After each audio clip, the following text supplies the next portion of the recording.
Se você entrou nesse vídeo é porque você quer conhecer a história da Netflix, mas para isso eu vou fazer além. Eu quero mostrar para vocês, vindo de um artigo científico que a gente criou na faculdade para dizer sobre o ciclo autoilusório da Netflix, ou seja, um erro que já aconteceu no passado e que veio acontecer de novo no presente. Um erro que não é comum, mas que muitas empresas grandes cometem. E como assim eu posso dizer isso? É hoje que você vai entender não só mais definições sobre marketing, mas toda a história por trás da grandiosa Netflix.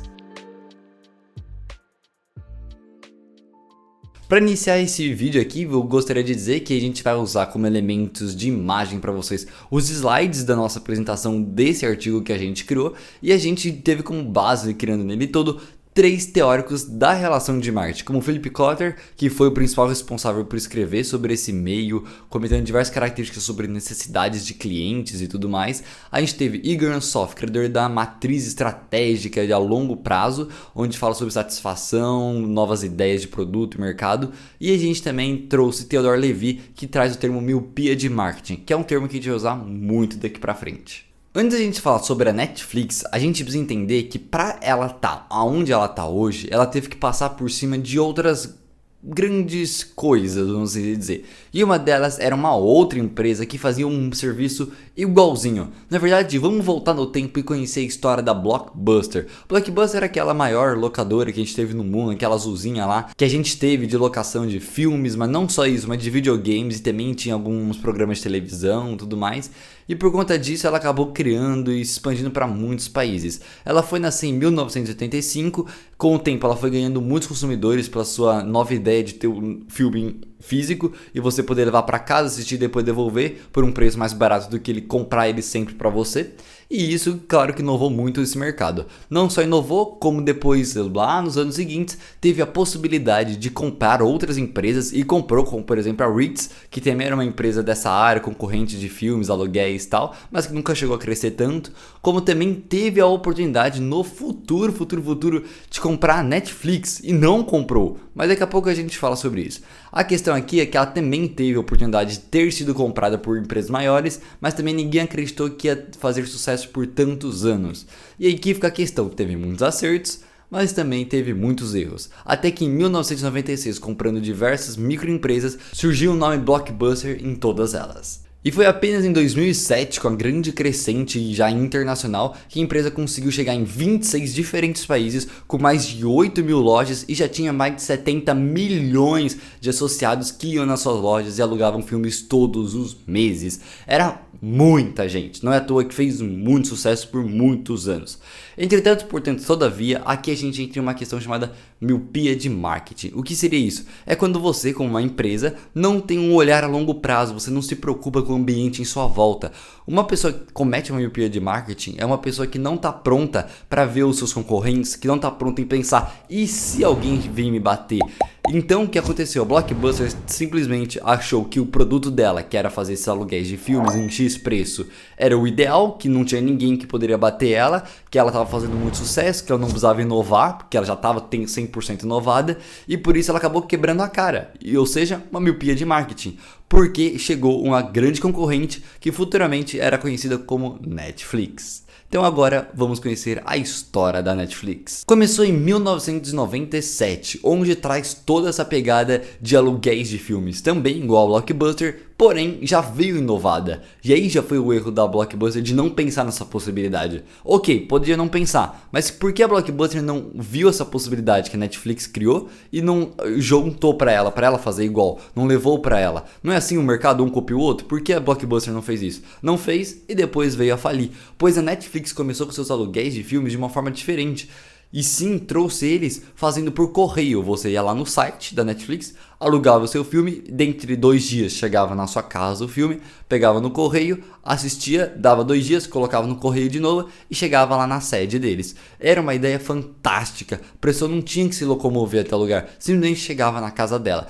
E aí, por conta disso, o sucesso foi crescendo e se criou o primeiro plano de assinatura, onde no mundo de streamings assim, foi conhecido pelo você paga um X valor por mês e você pode pedir quantos filmes quiser que a gente vai levar lá na sua casa. Então a pessoa tinha direito, sei lá, pedir 40 filmes por mês, ela podia pedir pagando por esse valor aí mensal, e aí o filme sempre chegava, ela sempre devolvia, tudo bonitinho. Funcionava super bem e claro que o mercado adorou essa inovação. Por conta disso, anos mais tarde, a empresa, já ali perto dos anos 2000, entrou nesse mercado de internet e decidiu fazer uma forma diferente, de não você ter o conteúdo em mídia física, se desenha na sua mão, mas de você ter o seu conteúdo simplesmente no próprio site. Isso era uma grande inovação, demorou muitos anos para ser desenvolvido, até que a Netflix criou você assistir o seu próprio conteúdo dentro da própria plataforma. Ou seja, você não tinha que esperar chegar no correio, você apertava simplesmente o play e pumba, o filme já estava ali. E aí quem criou isso foi a Netflix. Ou seja, você ia lá, pagava um plano mensal e aí você não tinha mais limite. Você podia assistir literalmente quantas vezes em looping ou quantos filmes quisessem sem parar, fazendo isso 1.000 de vezes, tudo pelo próprio site do conforto da sua casa. Por conta disso, em 2009, a empresa entrou uma crescente mas tão grande que já tinha mais de 10 milhões de assinantes só nesse plano mensal de conteúdo pelo próprio site, que aí não deu pra ninguém. A Blockbuster começou a perder muito público, todo mundo passou a consumir só da Netflix e a Blockbuster não quis nem sequer se reinventar, aceitou a derrota e declarou falência com uma dívida de US$1 bilhão. Enquanto isso, a Netflix entrou em mais teorias para entrar no mercado e para tentar desenvolver esse mercado, ela teve a ideia de conseguir construir, vamos assim se dizer, um jeito novo das pessoas acessarem os conteúdos e que não fosse tão rápido igual um filme. O problema que a Netflix teve, ou seja, uma ideia que eles tiveram para conseguir manter o espectador dentro da sua plataforma por mais tempo ainda e não ir para os concorrentes e tal, era, principalmente porque o YouTube estava crescendo muito na época, era fazer uma coisa chamada séries. As séries já existiam, vinham muito das novelas e tal, mas não era tão popular igual hoje em dia. Na época a gente tava tendo o que? Glee, que tava tendo um episódio semanal e tal, era comum esses programas de TV. Só que ali naquele ano de 2010, 12 mais ou menos, eles estavam começando a pensar no que eles chamariam hoje de vamos fazer maratonas de série. E aí, por conta disso, foi uma das pioneiras no mercado, como uma das grandes construtoras de fazer hoje o mundo inteiro parar para assistir uma série. E eles tiveram essa ideia, fazer por temporadas. Você lança toda a temporada tudo de uma vez, a pessoa assiste uma inteira, se fez sucesso, começa a reproduzir a próxima e depois lança tudo de uma vez. Só que a gente conhece que hoje em dia a história não é tão boa assim. E todo mundo tá careca de saber que a Netflix está passando por vários perrengues. Da mesma forma que a Blockbuster teve uma miopia de marketing em pensar só no seu quadradinho, em pensar que seu produto era único, exclusivo, que nada bateria ela, a Netflix atualmente, digo 2020 pra frente, teve também uma miopia de marketing. E é isso que as pessoas não querem aceitar, que a Netflix errou e errou feio. E é sobre isso que o nosso trabalho da faculdade falava, sobre esse erro que a Netflix cometeu. Pois ela estava avisando que seu produto, e como ela já tinha batido um concorrente, e ela falou, a gente bateu o maior concorrente do mercado, então nada vai passar a gente. E realmente nada passou ela ainda mundialmente falando, em termos internacionais. Entretanto, a concorrência está cada vez mais forte no pé dela. E hoje as pessoas já estão ali, ó, em outros streamings, estão parando de assinar a Netflix e tá ficando comum. Tem muita gente mesmo reclamando da Netflix nos últimos 2 anos pra cá. Muitos cancelamentos. E eu vou explicar tudo isso pra vocês agora. Aqui construímos um ciclo autoilusório, ou seja, um erro cometido por uma empresa e depois foi cometido por outra. No nosso círculo ele tem 2 formas, vamos assim dizer. Temos a linha da nossa primeira virada, que é azul, que é da Blockbuster, nossa primeira, e a segunda em vermelho da Netflix. Vamos começar pela primeira da Blockbuster. Olha a linhazinha azul, ela chega, entra no mercado com tudo, só azul, tá? Ela entra no mercado com tudo, quando ela tá lá no mercado, ela começa a entrar uma grande crescente, vira top líder do mercado e logo em seguida comete uma miopia. Uma miopia que viu a concorrente, dona Netflix, chegando, mas decidiu ficar na sua ou continuar fazendo o que já fazia. Chegou lá, passou um tempinho e obviamente não aguentou e declarou falência. Agora, um segundo círculo. Vamos lá fazer uma segunda volta nesse nosso círculo. Entra na linha vermelha pela Netflix, ela entra lá em cima no mercado em 97, mas entra ainda meio fraca. Avança um pouquinho no tempo, começa a ficar muito forte no seu plano de assinatura pelo site e por conta disso vai crescendo tanto que passa por essa miopia da própria Blockbuster, Entretanto, portanto, todavia, faz a Blockbuster se ferrar, né, no mercado, mas ela também comete uma outra miopia em cima disso, por também pensar que só ela era exclusiva e que nunca teria concorrentes que dariam tanto trabalho para ela. Pode não ter tirado a Netflix como pioneira do mercado, mas que os concorrentes estão batendo aqui na portinha dela, se estão.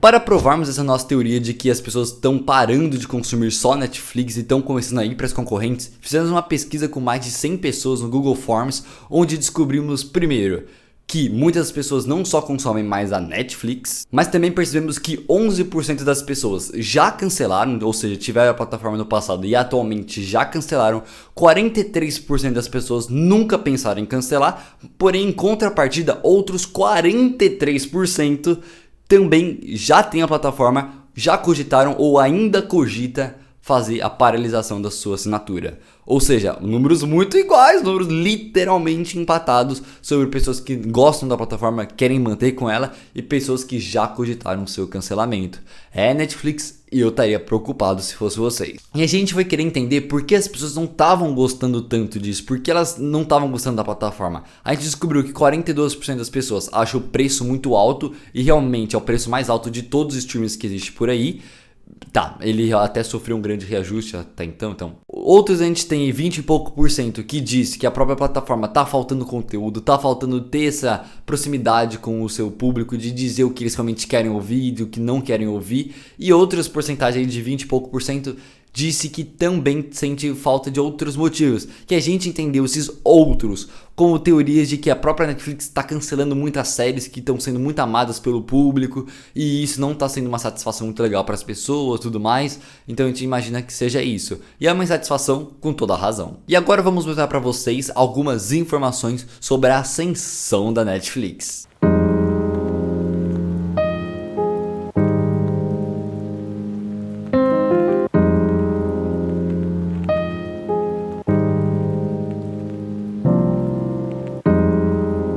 E agora, como vocês já viram, vamos fazer a contrapartida e mostrar as partes negativas, todas as quedas que a Netflix sofreu e que está deixando todos os executivos de cabelo em pé.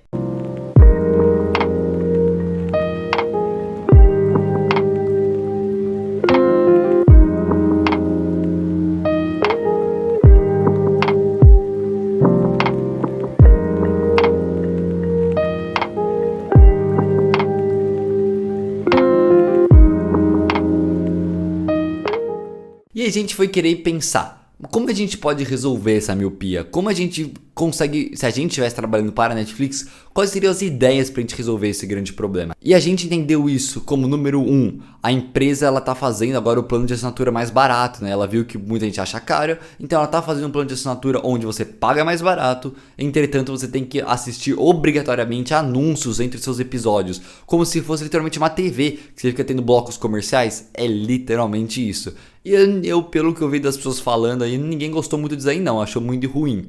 Outro motivo que a gente entende pela Netflix ter cometido esse erro é pelo fato dela agora estar pensando, né, em querer não deixar que as pessoas compartilhem suas contas com amigos e familiares. Ou seja, eu tenho a minha conta e vou passar para minha avó, para minha tia e tal. Eles estão proibindo isso e de acordo com a própria empresa, em 2023, até o final do ano, não vai existir uma conta sequer que poderá ser compartilhada para outros domicílios. Bem ousado isso, e já aconteceu essa remoção lá no Canadá e tá querendo se espalhar para o mundo inteiro. E aparentemente a empresa ter começado a cancelar todas as séries que o público ama, aparentemente está trazendo muito lucro para eles, porque todo mundo gosta de uma temporada, faz muito mais sucesso do que a outra e eles vão lá e cancela do nada, sem falar mais nada. Com as séries em aberto, simplesmente canceladas, ok, então dona Netflix. A gente colocou aqui 2 observações nossas, da nossa equipe, do porquê a gente acha que isso aconteceu e como resolver. A gente acha que isso aconteceu por conta da Netflix não ter pensado no espectador pela satisfação do seu público, ou seja, eles deveriam analisar temporada a temporada e ver o que tá dando certo e o que não tá. Normalmente séries, principalmente, elas são produzidas por diretores diferentes, cada temporada é um diretor, tal, sempre tem um responsável geral, mas cada temporada tem um tipo de direção, um tipo de roteiro, tal. Eles têm que ficar de olho em qual das temporadas o público gosta mais, se é a primeira, se é a segunda, se é a terceira, se é a primeira e a terceira, porque assim eles vão tendo um parâmetro parâmetro para continuar dali pra frente. Se o público gostou muito mais do tipo de roteiro e direção da segunda, mantém o mesmo diretor e o roteirista, porque vai voltar no da primeira. E eles adoram fazer essas vai e voltas. E a gente vê que não tá dando muito certo, que o público não gosta. Netflix, por favor, né? E a gente entende que para melhorar esse problema, uma ideia que a gente teve aqui é eles não só enfatizarem grandes produções com um grande elenco e custo milionário, caríssimo. Como por exemplo, eles estão pondo muitas séries com só atores famosos e tudo mais. E a Netflix não começou desse jeito, isso tá sendo muito moderno, 2019, mais ou menos pra cá que tá acontecendo isso. Antigamente não eram pessoas conhecidas e eram produções de custo mais baixo, né?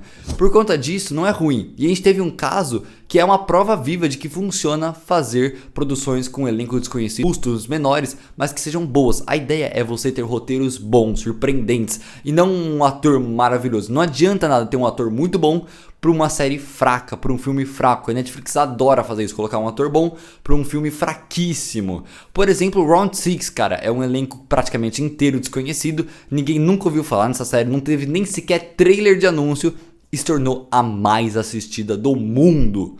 Então, olha como o poder de uma série boa é muito mais importante do que ter um ator conhecido. Netflix, tá na hora de voltar a acertar os seus acertos direto, reto e não cometer mais esses erros frouxos. Muito obrigado pela sua atenção nesse nosso documentário original Critical News. Ele, como eu disse, né, eu transcrevi de uma apresentação de trabalho para trazer aqui pro YouTube, porque eu acho que é um tema super relevante, super legal, e vocês que adoram cinema, eu acho que vão gostar bastante desse debate. Muito obrigado, te vejo na próxima. Um grande abraço, valeu, falou! E fui.